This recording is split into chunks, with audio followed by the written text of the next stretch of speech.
Are you an HVAC professional looking to set your business apart? Then the Leading HVAC Podcast is your go-to resource. I'm Kymone Hines, coach and trainer at SBE. And in this podcast, we'll share stories of success and struggle from leaders in the HVAC industry. You'll hear from experienced executives, managers, and innovators, providing you with the hard-earned insights from their journeys. These insights will equip you with the knowledge you need to navigate challenges and truly lead in the ever-evolving HVAC world.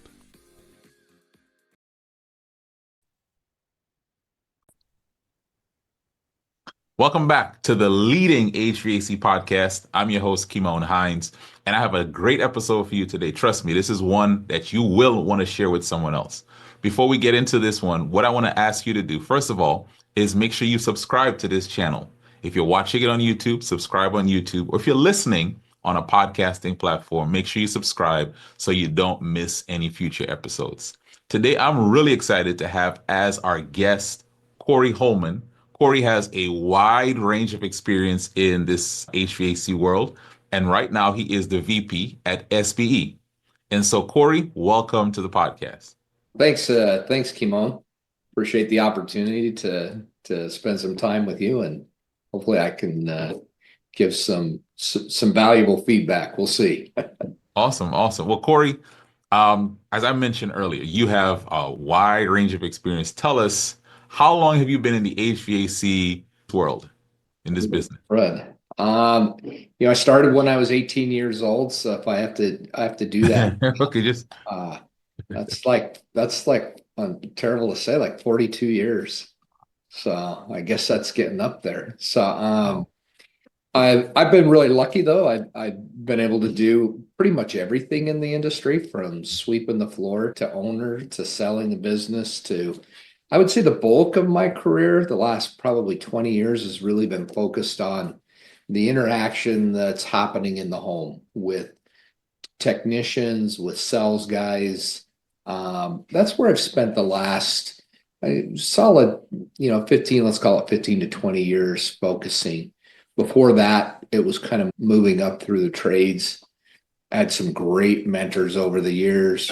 One of those would absolutely be George Brazil.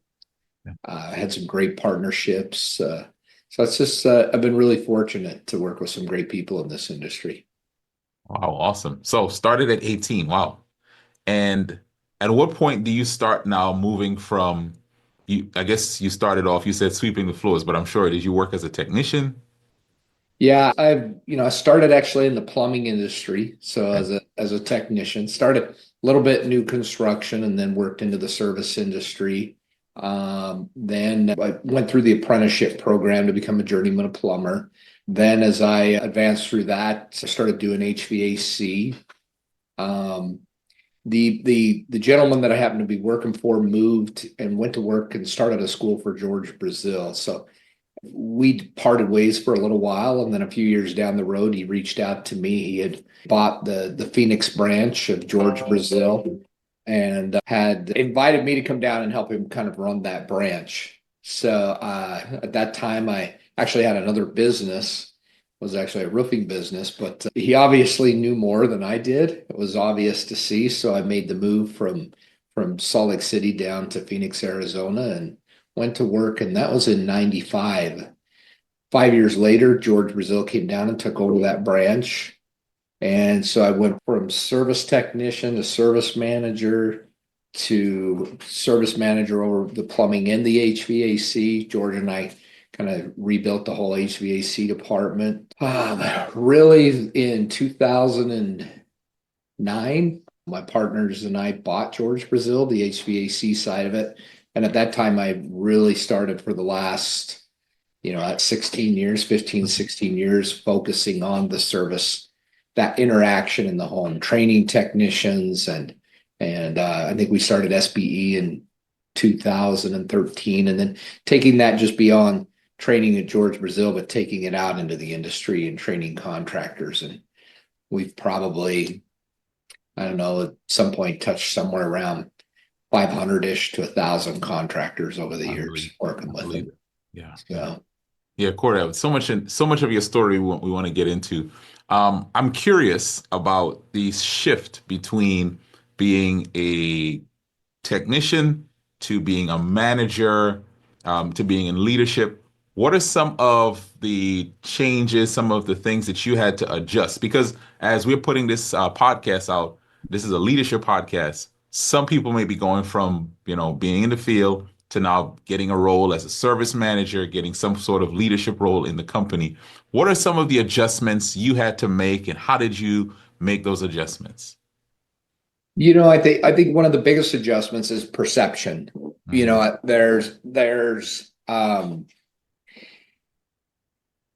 There's I almost want to say there's three perceptions. There's the perception of the service technician of how you see the business. There's that interaction in the home where you're working with the customer, you're solving their problem, and you're done, you're the hero. I go into a home, they've got whether it's a plumbing issue or an HVAC issue, I go in and my goal is to solve that issue and fix that problem.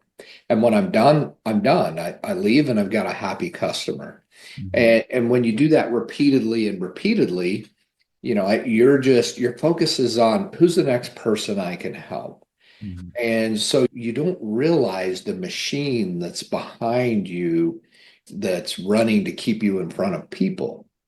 Okay. So when you make that shift and you come from out of the field into a leadership position, you start seeing some of that machine. There's just components of that machine that you didn't know existed. You may have thought you knew, okay, and you were aware of the people behind the scenes, but you really didn't know their roles. You didn't know the work. You didn't know all the different things that went on there. So as you make that shift from the field into, let's say, that leadership role where you're over other technicians and now you're working with other team members inside the business, it becomes a very big eye opener as far as all of the different things that go on to make that machine happen. From the moment that the phone rings, that customer service picks up the phone and how they handle that phone or how they handle that call and that customer to getting them scheduled to where a dispatcher is now taking that call and scheduling and placing that call on the right technician, not only with the right skill set, but to optimize that call. Hmm. Okay. Then there's actually dispatching the call out to the tech. And then there's all of the issues to make sure that, when I was alone in a truck, I only saw the issues that I ran into. Right, And then right. service managers having to deal with all the other technicians and their challenges and their issues, customers' issues. Then there's processing once the call's done, there's taking the money in, there's processing, closing out the invoice. There's a lot more to closing out a call than just when I'm done and on a service call and collect the money and then turn the money in. So Yeah. there's that part of the machine. Then there's this whole other operation side of the machine of processing the paperwork that comes in, making sure that, all of the departments are functioning correctly, that we're profitable. So somebody's steering that ship. So, and that's a whole nother Yeah, world. it's a lot. Yeah. That's So that change of perspective is such a good way to kind of help us to understand, because sometimes when you're in one area, that's all you can see. And so just helping us to see that's a shift in the leadership. Now, now let's go into George Brazil, the working together. Talk to us about just even partnership, right? Working with other partners, building a business. What were some of this is the question I'm going to ask Corey. What were some of the challenges that you all had to overcome in terms of working as a partnership in leading that company? So probably the biggest challenge for me over the years was my partners were Jim and Dave Probst, so two brothers. So Hmm. so they had a business, and then I brought George Brazil to the table, and then the three of us formed a partnership, and we purchased George Brazil. So I got two brothers that are used to working together, two brothers that are used to arguing together, Hmm. and I use the word arguing because I don't know if arguing is the right word, but there's bad conflict and there's healthy conflict. And I think that was probably one of the biggest challenges for me to learn was the value of conflict and having healthy conflict and healthy debates about, about what we're doing. And so for me it was initially it was really easy for me to just sit back and be quiet and almost keep my opinion to myself. Hmm. And it wasn't until a little bit longer when Jim uh, pulled me aside and said, "Look, you being quiet isn't helping me make good decisions. A healthy debate and a healthy discussion about our different points of view leads to making better decisions." And so I think that was kind of, for me, that was kind of one of the first, yeah, challenges that I really had to overcome and learn was, my opinion, being okay, sharing my opinion was valuable, but also being okay at the end of the day, it was Jim's responsibility to make a decision and move forward with. And I had to be okay with if he didn't do what I wanted him to do. And I think that's a struggle sometimes when somebody comes from the field to a leadership position to a key role in the business to, we're going to have a healthy debate about something in our path forward, but at the end, everybody's not going to get their way. That's just impossible. But we're all going to unite and we're going to go forward with the decision that the leaders made.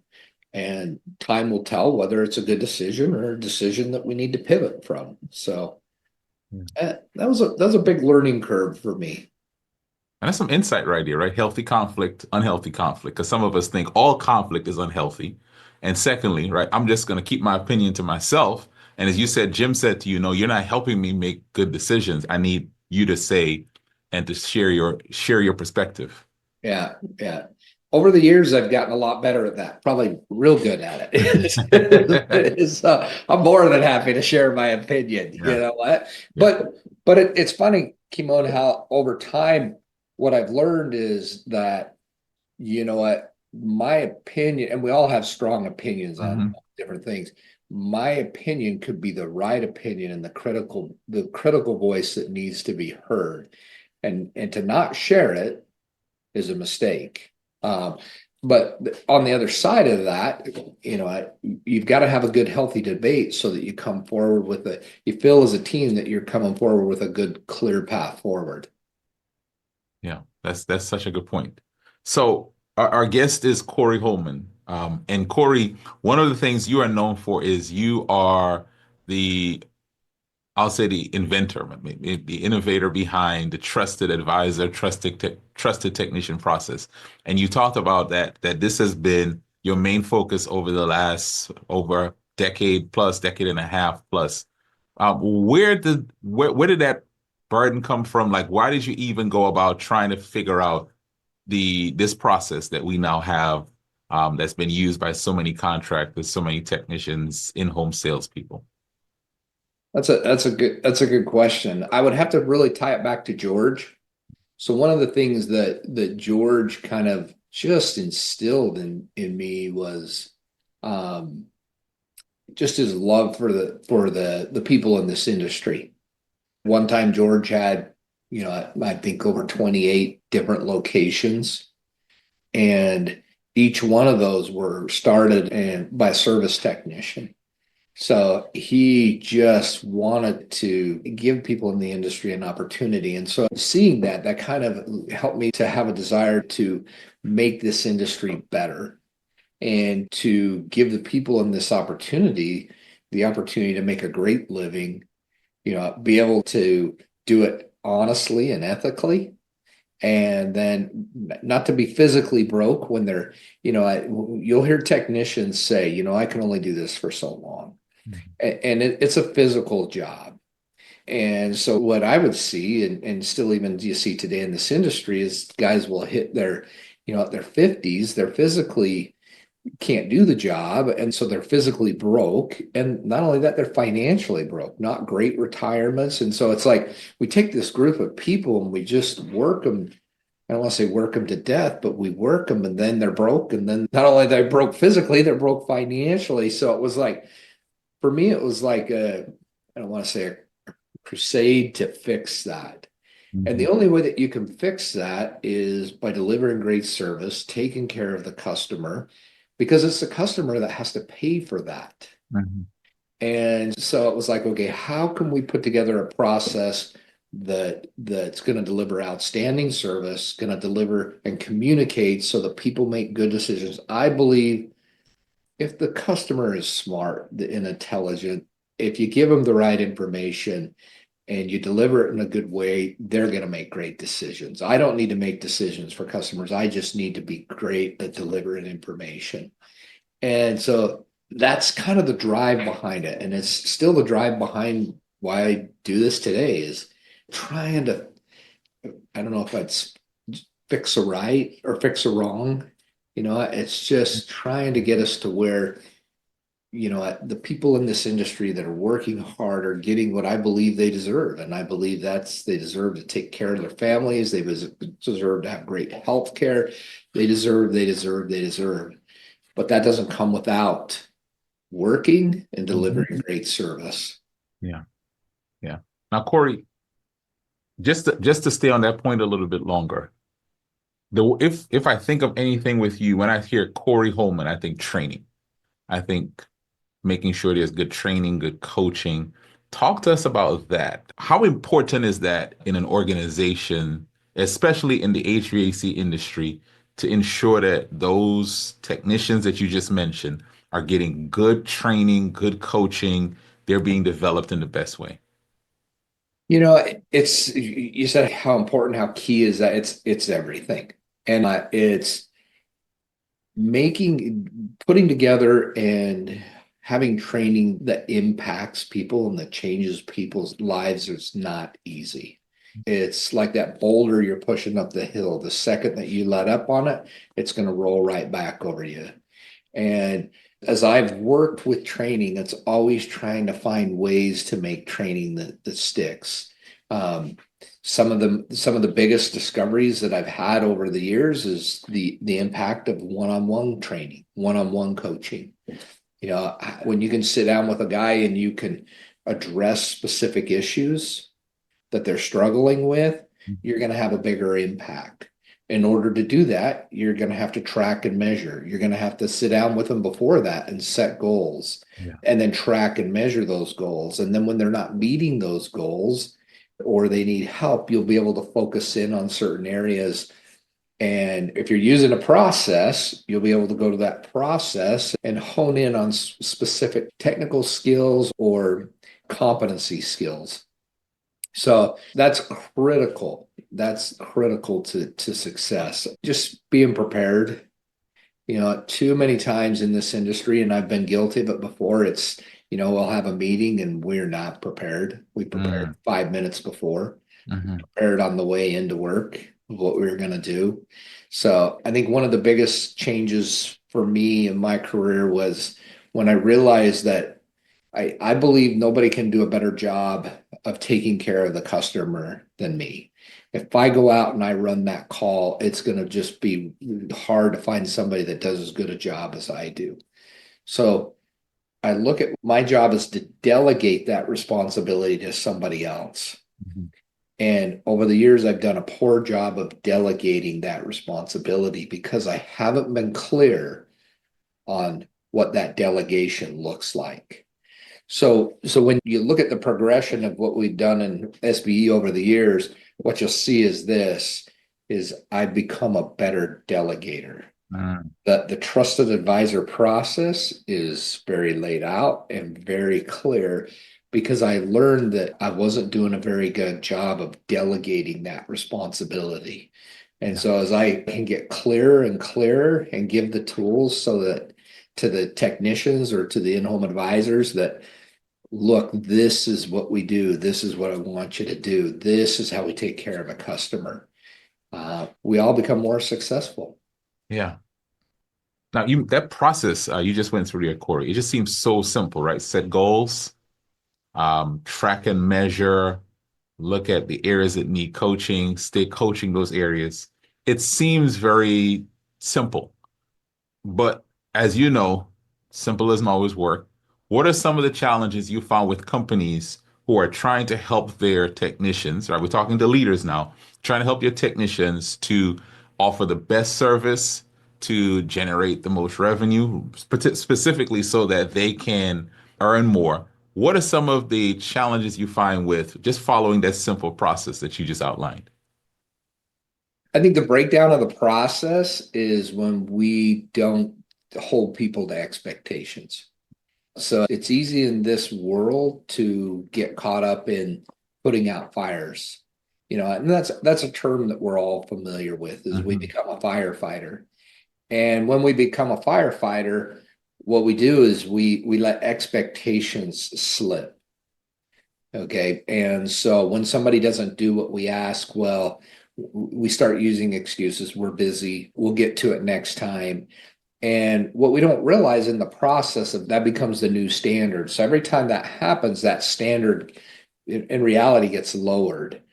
And that really becomes our challenges. Before long, we've lowered that bar three or four, you know, runs, so to speak. And next thing you know, as we've lowered it, now even more issues are popping up, more challenges. So, and the crazy thing is, Kymone, is people will rise to the expectations. When you set that bar high and you leave it high, they rise to the expectations. So that I would say is probably the biggest challenge and the biggest weakness that I see as us as leaders, leading teams, is when there's no consequences for not doing, there are no consequences for bad behavior. Yeah. Now, Corey, I'll push back because I know there's someone watching this right now or listening to this saying, all right, Corey, I hear you, but that's George Brazil. You had all of these techs. So if you raise expectations and you lose a couple techs, you have so many more. I just have three techs. I have four techs. If I lose the person who I raise expectations on, he might be my best producing tech. And what happens if I raise the expectation on whatever that issue is and I lose him or her? How do I handle that? What would you respond to that person? There's a lot of different situations there. So I think that the easiest way, and it depends on the person. So I'll give you an example. So we had a technician that was producing out of his truck somewhere around $3 million a year. And this was probably 10 years ago. Mhm. So the problem was he wouldn't do it ethically. So what would happen is he would be fine, and then every once in a while he'd run off of the rails and he'd sell things to people that they didn't need, and so we'd end up having to put out that fire and deal with it. Okay, so now you're faced with a tough decision. I got $3 million of revenue here. Okay, what do I do?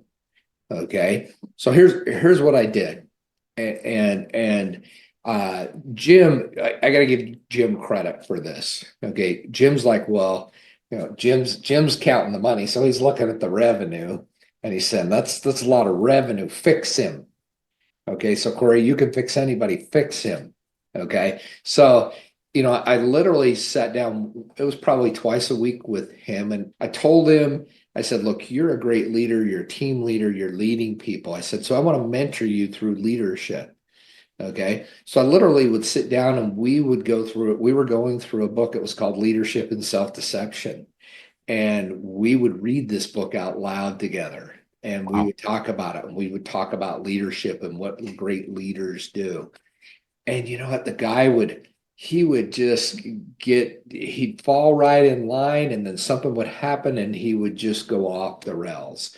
And when I say off the rails, I mean, it was bad behavior. It was like he got desperate for money or something, and Mhm. he didn't care who was in front of him. He was going to misrepresent, do whatever it took to sell. And so it was probably about 6 weeks of working with him, we realized that we couldn't change this individual.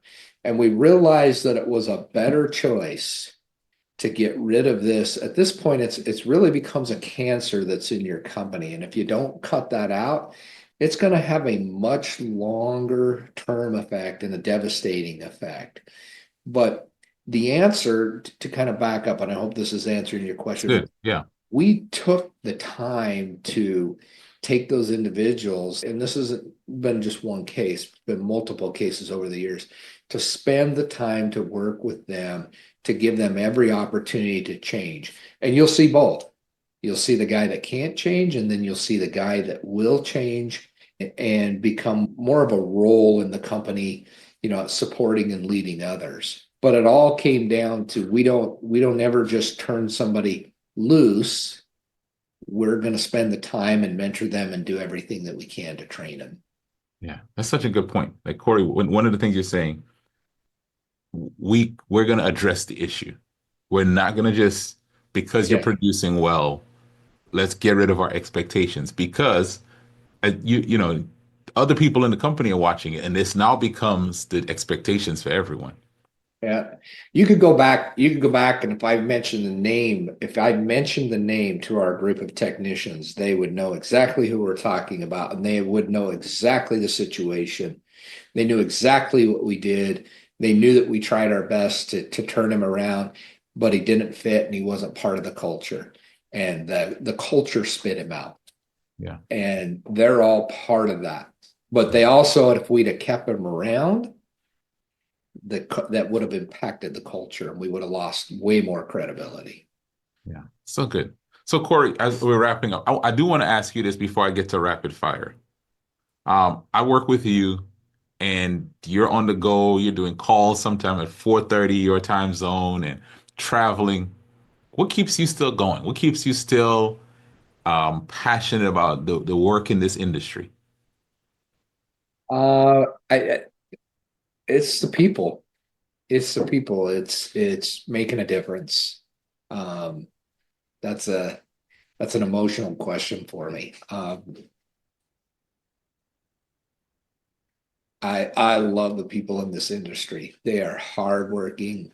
They deserve, you know, and this kind of goes back a little bit to George. When you look at what it takes to make a great service technician or a great in-home advisor, it's 10, 15 years. Yeah, some people can come in here and they can show up some impressive numbers, okay, as far as selling stuff in this industry. But a great person that comes into a home and really knows this trade, they're going to spend as much time working in this industry as somebody that does that goes to law school or medical school. The difference is after that 15 years, this person's still making $100,000. This one's making four or five. Same amount of energy, same amount of passion, same amount of devotion. And you know what? We gotta fix that. We gotta fix that. So I think that's the drive. The longer I can continue to share that message, not just share the message. It's one thing to share the message. It's another thing to roll up your sleeves and go to work and do things that are going to make a change and have an impact in the industry. And that's Kymone, I love to go to work every day. I still love to go to work every day. And I met George when he was 72. And it was a race with that old codger to see who could get to the office first. And that was usually like 4:35 and 5 in the morning. And he just a great mentor.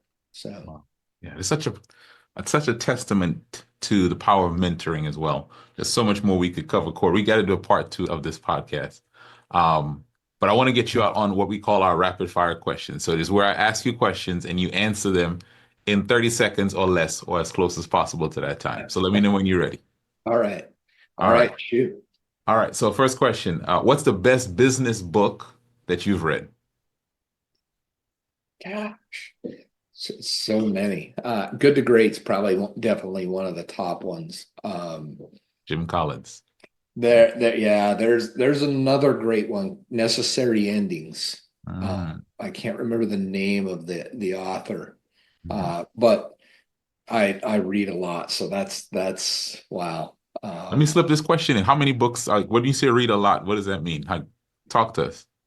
I probably read an hour every day, so I typically will read I don't know 12 to 15 books a year, Okay. depending on the size of them. Okay. So All right. So, along with other stuff. So I spend a spare amount of time every day reading. yeah, Corey, I heard leaders are readers. So good. That's a good testament. All right. Here's one. What's one thing you want to be better at as a leader in the next year? One thing I want to be better at. It's for me at this stage, I think it's Kymone, it's a teams. It's helping and developing teams that just, I want to say run without me. Um, but I love building the team. I love getting a team on a project. I love seeing that team accomplish that project. So there's a component of leading it, but I love building a team that just wants to go themselves and just I want to get out of the way. So I think that's kind of where I'm at now is how can I build and create a team that I just need to get out of their way because they're way better than anything I ever could do. Cory, what do you do to de-stress and enjoy life? You know what? Family's a big part of that. Church is, I don't know if I want to say church, but I don't know if church de-stresses or adds more stress sometimes, So, but I think the component of church is giving back in other Yeah, ways and yeah, helping yeah. others. Anybody that knows me knows I like to hunt. I was going to say, I know you're not going to leave that out. Yeah, it's funny. I was just yesterday. I was walking with my daughter. We were up in Oregon alongside of a river, and I was like, just that being outside and that calming peace, quietness of the woods is just an escape for me. Lets me disconnect. So, Nice, nice. All right, Cory, this is our last question. If you can go back in time and talk to the Cory Holman who was maybe just taking over leadership at George Brazil or whatever company, whatever leadership role you want to identify, what's one piece of advice you would give to Cory back then? um, you can't do it alone. So let me kind of add a little bit more to that to learn how to build teams faster and let go of what I think are important things faster. Yeah, And in order to do that, you have to delegate better. yeah, yeah. You have to delegate better. Awesome. Cory, thank you. Thank you for spending time with us. Thank you for sharing from your story, from your expertise, your experiences. Those of you who have watched this, you know this is one that you have to share this with someone because of the lessons and the insights that we learn. Um, for those who are watching this, I want to encourage you to take the lessons that we've learned, what we've discussed, and continue to lead well.